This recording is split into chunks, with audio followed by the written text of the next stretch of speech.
My name is Suzanne Carter, I'm 50 years old, and I never thought my own sister would stab me in the back during our family dinner. She stood up, wineglass in hand, her smile sharp as a blade, and declared my life worthless to a room full of stunned guests. Her husband, comfortably seated in his armchair, let out a cruel chuckle of encouragement. The words hit like a punch. My chest tightened as forks clanked against plates. In an awkward silence, I gripped the edge of the table, forcing a smile that looked like glass about to shatter. Little did he know that I had $5 million in my account, money that I had planned to use to wipe out his mountain of debt. I had spent years quietly building this fortune, thinking it would bring us closer together. But those cold, calculated words, slurps of disdain, changed everything. I wasn't going to let her point go that night. I decided they would face the consequences of their betrayal, and I knew exactly how to start. Point. Before we go any further, please subscribe and tell us in the comments what you would do if your family turned on you like that. Your ideas keep this channel alive. Let's hear the points in the dining room and fall silent after my sister's words cut through the air. I sat with my hands shaking under the table as her husband's laughter echoed in my ears. Point. Guests, neighbors, cousins, old friends shifted uncomfortably, their eyes darting between me and the couple across the table. I forced my lips into a tight smile, but inside, I was fraying at my sister as she lounged in her designer dress and drank another sip of wine. Her smug expression challenged me to respond. Her husband leaned back, throwing another barb. "Come on, Suzanne, you don't belong here. No inheritance, no spark." Her voice dripped with mockery and she nodded, encouraging him as if this were some kind of show. I couldn't have retorted, stating all the sacrifices I'd made for her over the years. Instead, I pushed my chair back, the scraping against the wooden floor cutting the tension. "Have a nice evening," I said, my voice firm but cool, and I left the dining room. The hallway felt so stuffy. Their whispers followed me like smoke. I didn't need to hear any more to know he thought he'd won. Upstairs, in the spare bedroom where I had hidden my purse, I locked the door and leaned against it. My heart was beating not with sadness, but with a fire I hadn't felt in years. I had spent decades building a life for us, paying for her college when our parents couldn't, bailing her out when her first boutique failed, and even covering her wedding when she swore she would one day strike it rich. All those years, I had put my own dreams aside. By pouring money into her endless projects, I had planned to wipe out her last debt.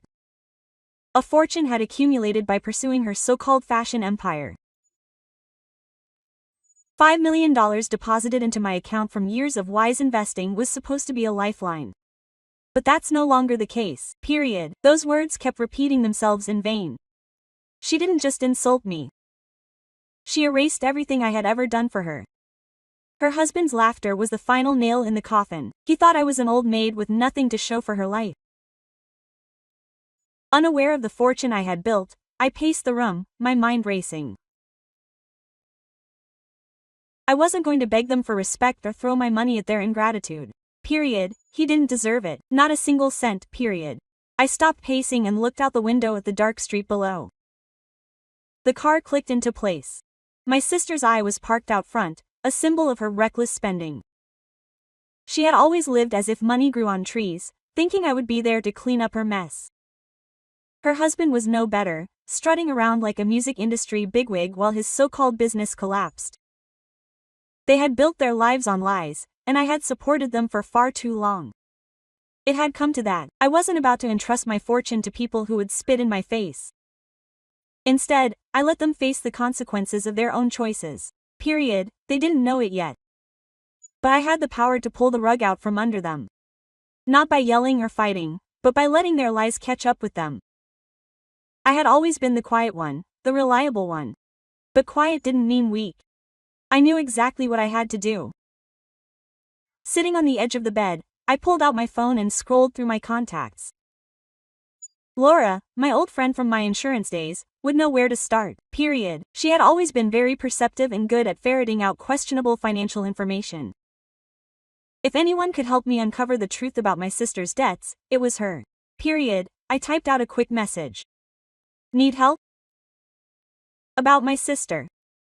My finger hovered over the send button, the weight of my decision sinking in. This wasn't about revenge, this was about accountability. They had crossed the line, and I was tired of playing dumb. I hit the send button, my resolve hardening. Dinner was over, but the real fight was just beginning. He thought he could humiliate me and not come out unscathed, period. He was wrong. The guest room felt like a sanctuary from the chaos downstairs. I sank into bed, my phone still warm from the message I had sent on time, and the house was silent now. The hum of voices from the dining room had faded as the guests slipped away into the night, period. I needed something to ground me, to remind me of who I was before my sister's words tried to tear me apart. On the nightstand sat an old photo album, its leather cover worn from years of handling. I took it into my lap, its weight steadying my trembling hands as I flipped through the pages. I came across a photo of my mother, Margaret, whose warm, gentle smile she had stood in our old garden with my sister and me when we were children. She had always been the glue that held our family together, teaching us to value honesty and hard work. Money doesn't make the man, she would say, her voice firm but kind. Your choices do. I traced her face with my finger. A pang stabbed my chest. She had been gone for 10x years, but the lessons she had taught me were still etched in my memory. No, I had lived by her principles, quietly building my fortune while my sister chased after the glitz and the fame. It would have been heartbreaking to see us now divided by her daughter's selfishness. No. I closed the album, thinking about the sacrifices I had made. Not the ones I had already counted, but the deeper ones, the time I had given up, the dreams I had set aside to keep our family together. No, I always thought my sister would come back to me, that she would see the value in what I had done. Instead, she threw it back in my face. No, her husband's smug smile came back to me, his words about my lack of spark stinging me like a fresh cut. I wasn't just angry, I was tired of being invisible. No. Then my eyes landed on a stack of mail I brought upstairs, papers I'd intended to sort through instead. On top was a bank statement I didn't recognize, addressed to me but with an account number that wasn't mine. Period. My stomach twisted as I scanned it. The statement listed a loan of several $100,000 taken out in my name, tied to a failed fashion business. I knew the business.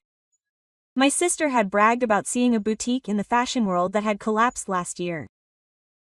She'd never mentioned a loan, let alone one tied to my name. Period. My hands shook as I put the pieces together.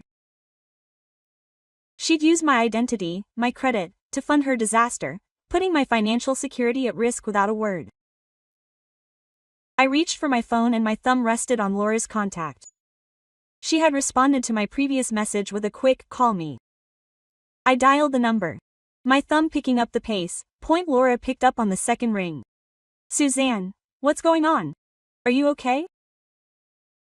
Her voice was calm, the kind of calm I needed. She said my name. Laura Point, I said what I had to say. My sister took out a loan in my name for the shop she destroyed. I just found the statement. She never told me. I paced the room, the betrayal sinking in last night. She had the nerve to say my life was meaningless. Her husband backed her up, laughing like I was a joke. Point. Laura didn't hesitate. "This is a scam, Suzanne. If she used your identity, it's serious. I can pull some strings. Check the bank statements. Do you have the bank account number?" I read it, my voice tight. She paused, then added, "What about her husband? He's been advertising a music deal online. Do you think it's legitimate?" I stopped pacing. I hadn't even thought about him outside of his rant at dinner. "He's still advertising big deals, but I don't know," I said. "Can you check that too? I need to know what I'm dealing with." "Give me a day," Laura said, her tone sharp. "I'll look into both. The loan is a start, but if he's pretending to make his way in the music business, that's another thread to pull. Are you sure you want to go down this path?" "I'm sure," I said. My voice was unsteady for the first time that evening. They thought they could walk all over me. They were wrong. I'm not paying for their lies anymore. Laura promised to call me back to let me know what she found. I hung up, staring at the bank statement I still held in my hand. My sister had crossed the line, not just with her words, but with her actions. Not using my name, risking my future. It wasn't just ingratitude, it was betrayal. And her husband, with his false presence, was complicit. He wasn't going to let them continue their charade while I cleaned up their mess. I placed the album back on the nightstand, Margaret's face lingering in my mind. She had taught me to stand up for what's right, even when it hurt. It wasn't about hurting them back, it was about their hold him accountable. Laura would bring me the evidence I needed and then I would make sure he faced the truth. The next morning, I met Laura at a small city cafe, the kind with worn wooden tables and a quiet hum of conversation. My hands were still shaking from last night's discovery, but I felt a clarity I hadn't had in years. Laura slid into the booth across from me, her laptop already open, her eyes bright and focused. I've been digging since your call, Suzanne, she said in a low but firm voice. You're not going to like what I found. She turned the screen toward me, showing a spreadsheet of financial documents. My sister's name wasn't on it. Mine wasn't. Her store's pre-lending was bigger than I thought. $350,000 with my credit on the line, period. Laura tapped a line on the screen. She used your social security number to guarantee the loan. The bank thinks you co-signed, but your signature is forged. This is identity theft, pure and simple. I stared at the numbers, my jaw clenched. My sister hadn't just borrowed money behind my back. She had gambled my financial future without a second thought, period. Laura scrolled down to another tab showing emails she'd received from a contact at the bank. I called in a favor, she said. The loan is in default. She hasn't paid a dime in months, and the bank is starting to worry. They're 2 fingers away from escalation. I leaned back, my mind racing. My sister had always been reckless, but this was another blow. She had built her life on lies, and I was the one who would perish if it collapsed. And her husband? I asked in a firm but cold voice. Period. Laura raised an eyebrow and flipped to a social media page. It was his profile filled with messages about a major music deal with a big name label. He had been bragging about it in Studio Laura for weeks, saying he had landed the deal of a lifetime. Period. Laura clicked on a private message from a former colleague in the music industry. This guy did some research, she said. No one had heard of a deal. He presented a deal that didn't exist using fake emails to impress investors. I clutched my coffee cup, the heat burning my apples.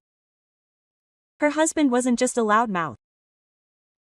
He was a con man who dangled promises in front of people he couldn't keep. I thought back to his smirk at dinner, how he'd called my life empty. Period. He was the empty one, hiding behind a facade of success. Period. Laura leaned forward. If we expose this, his credibility will take a hit.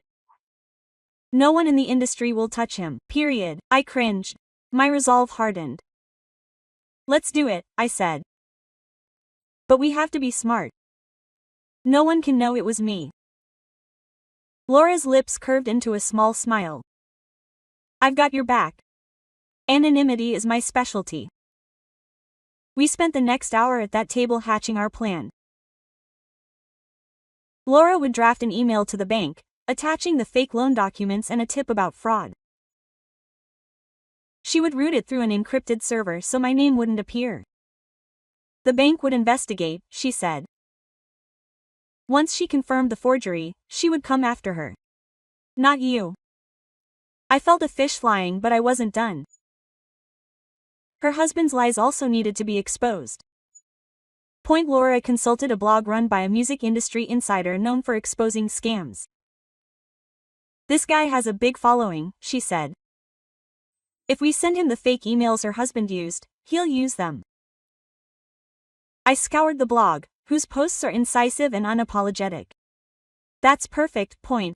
I gave Laura the green light to compile the obvious screenshots of these messages, the fake email, and a tip from her industry contact confirming there was no deal. We would send it anonymously, leaving it to the blogger to the rest. Noon. We were back at Laura's office. Her fingers were writing on the keyboard, period. She showed me the email addressed to the bank, professional court, with just enough details to trigger an investigation. This will get their attention, she said, pressing resend. The message disappeared into the land, a findable period, and then she turned to the blogger's information form. Ilya attached the proof with sharp but careful words. This man has been deceiving investors with fake contracts. Check the emails. She clicked on send, and I felt a surge of control. Period. I left Laura's apartment with a strange calm settling over me. My sister thought she could use me, hide behind her lies while calling my life worthless.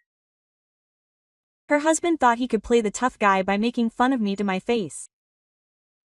They were wrong, period, and the bank would come after her and the music industry would turn on him. I wasn't destroying them. I let their own actions catch up with them. As I was driving home, my phone rang with a message from Laura. Done. Now, we wait. I didn't answer, but a small smile crept across my face.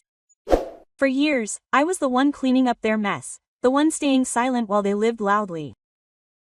Not anymore. They had built their house of cards, and I had only knocked down the first 1-2 days after Laura sent her emails. My phone lit up with a series of missed calls from my sister. I ignored them, letting them pile up like unpaid bills. I was in my kitchen sipping coffee when the news broke online. A music industry blog had published a scathing article criticizing my sister's husband for selling fake contracts. Another aspiring producer caught in a lie headlined the article with screenshots of his messages and fake emails exposed for the world to see. The comments poured in, damaging his reputation. I scrolled through them, my heart pounding. His so-called music career was collapsing and I hadn't lifted a finger since I hit send. Then came the bank's action. Laura texted me that morning. They act fast. A default notice has been sent to your sister. I checked my email and found a forwarded message from her contact. An official letter the bank had sent me demanding payment from the fraudster. It confirmed the forgery as Laura had predicted, and he was now seeking answers for my sister. The collapse of his business was public knowledge, but this dirty secret was quickly unraveling and his lavish lifestyle was unraveling. Her designer bags, her shiny car parked outside, were about to collapse into reality. That afternoon, my doorbell rang. I opened it and found my sister standing under my Porsche. Her face was pale, her eyes red from crying. Her husband stood behind her, his usual presence gone, replaced by a scowl that barely concealed his panic. They pushed past me into the living room before I could say a word. Suzanne, you need to help us get my sister out. Her voice cracked. She clutched a crumpled bank statement, waving it like a white flag. They're suing me for the loan. They say I owe hundreds of thousands of euros and I can't pay them. Do you have any money? Please fix it. Her husband intervened. His tone was brisk. Yes, Suzanne, you're sitting on a fortune. Don't let her go under because of a clerical error. His eyes darted around, avoiding mine, as if he could talk his way out of this. I crossed my arms, letting the silence stretch. Confusion. That's what they called a point. They didn't know that I had seen through their lie, that I was the one who had started all these points. I approached them. My voice was calm but unyielding. You used my name to take out this loan? I said, looking my sister in the face. You forged my signature, you put my credit on the line, and you didn't say anything. And you, I turned to her husband. You pretended to make your way in the music business by lying to everyone. Now it's catching up with you and you think I'm going to get you out of this mess. My sister's eyes widened. Her mouth opened and closed as if she was searching for an excuse. I didn't mean to hurt you, she stammered. I was desperate, Suzanne. The shop was my dream. I thought I could pay you back before you noticed. Her tears started to flow again, but they didn't move me. I'd seen her cry before when she needed money, when her plans fell through. This time, I felt like it was a performance. Period. Sonari took a step forward, her voice raised. You can't let us drown. We're a family. You have millions. Don't act like you're broke. Or are you just that selfish? Those words hit me like a slap in the face, but I didn't listen. Selfish, after years of cleaning up their mess, was their card to play. Period. I pointed at the door. Get out, I said, my tone cold. You have no right to come into my house, say my life is worthless, and beg me for money. You've made your choices. Now live with them. My sister froze, her hands shaking as she clutched at life. Her husband's face contorted as if he were about to argue, but I cut him off. I said, get out, you're not my family anymore. They stood there, stunned, as if they expected me to give in. My sister's sobs grew louder, but I felt nothing. No guilt, no doubt, just a quiet certainty. I had given them everything for years and they had thrown it back at me, period. Her husband took her arm, muttering something under his breath, and they shuffled toward the door. When it slammed shut behind them, the silence in the house felt like freedom. I sank back into the couch, my heart steadying for the first time in days. And the bank would still come for her. And her career was over. They had built their lives on lies, and all I had done was pull back the curtain. This wasn't about revenge. This was about truth, period. They were going to learn what it meant to stand or fall trying. Period. A month had passed since I closed the door on my sister and her husband. The silence that followed wasn't heavy. It was liberating. I stood on the vacant lot I had purchased on the outskirts of town, watching as construction crews laid the foundation for the Margaret Carter Community Center. Named in honor of my mother. It was my way of honoring her legacy, the one she had built on kindness and hard work. The center would offer classes for children, job training for adults, a place where people could thrive instead of just surviving.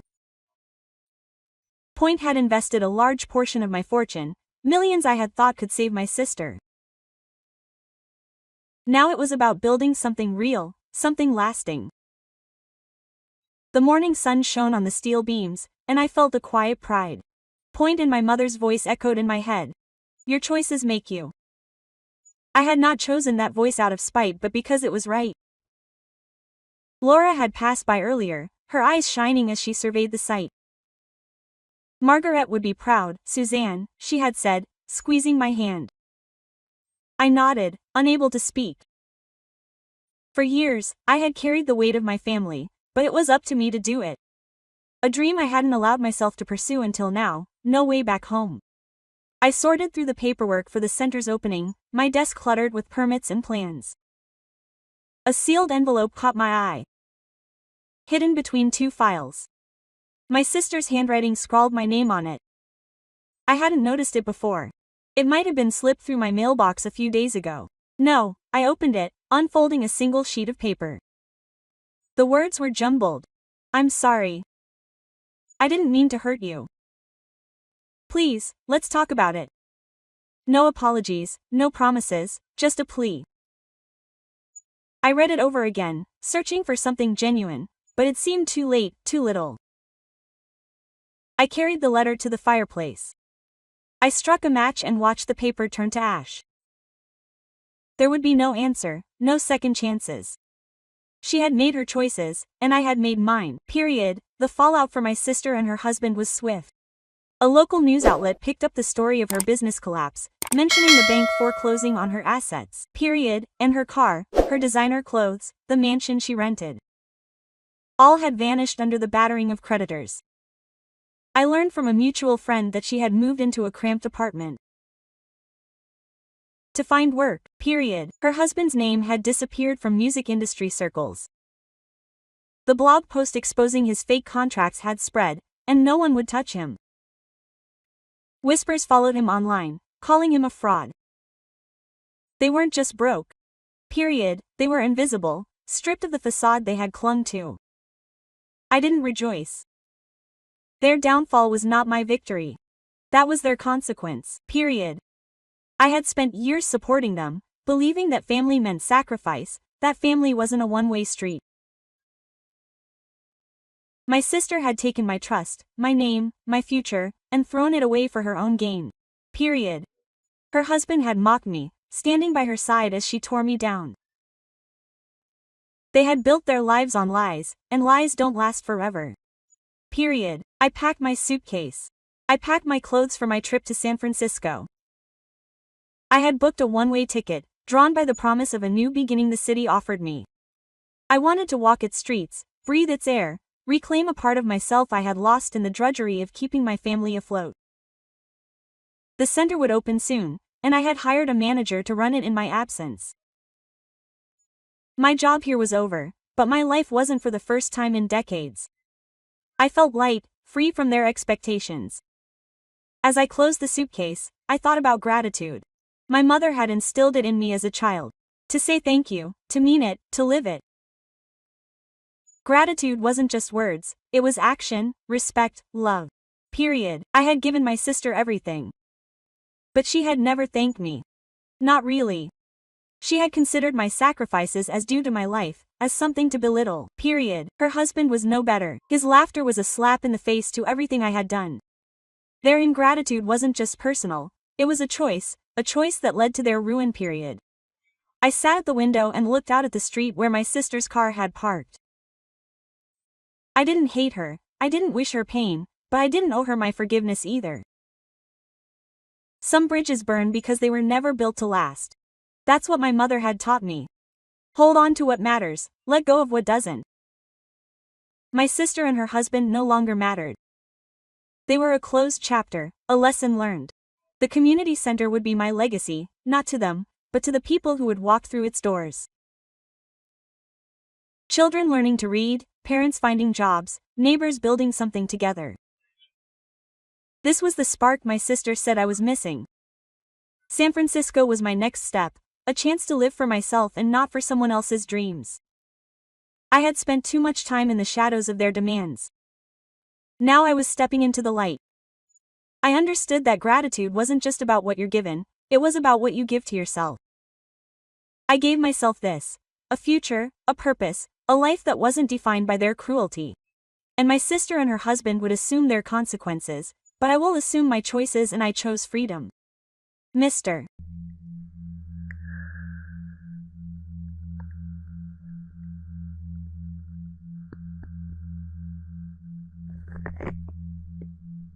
Do you now see the power of the brain meltdown? You feel it. You feel it.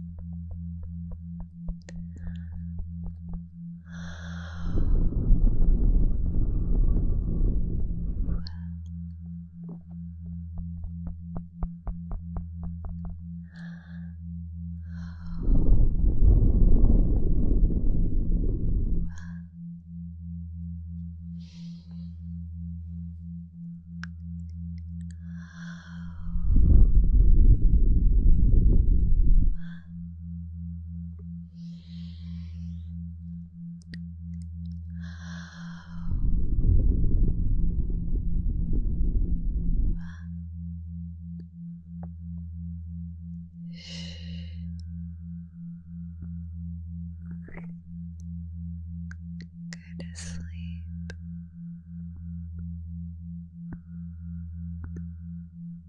Just go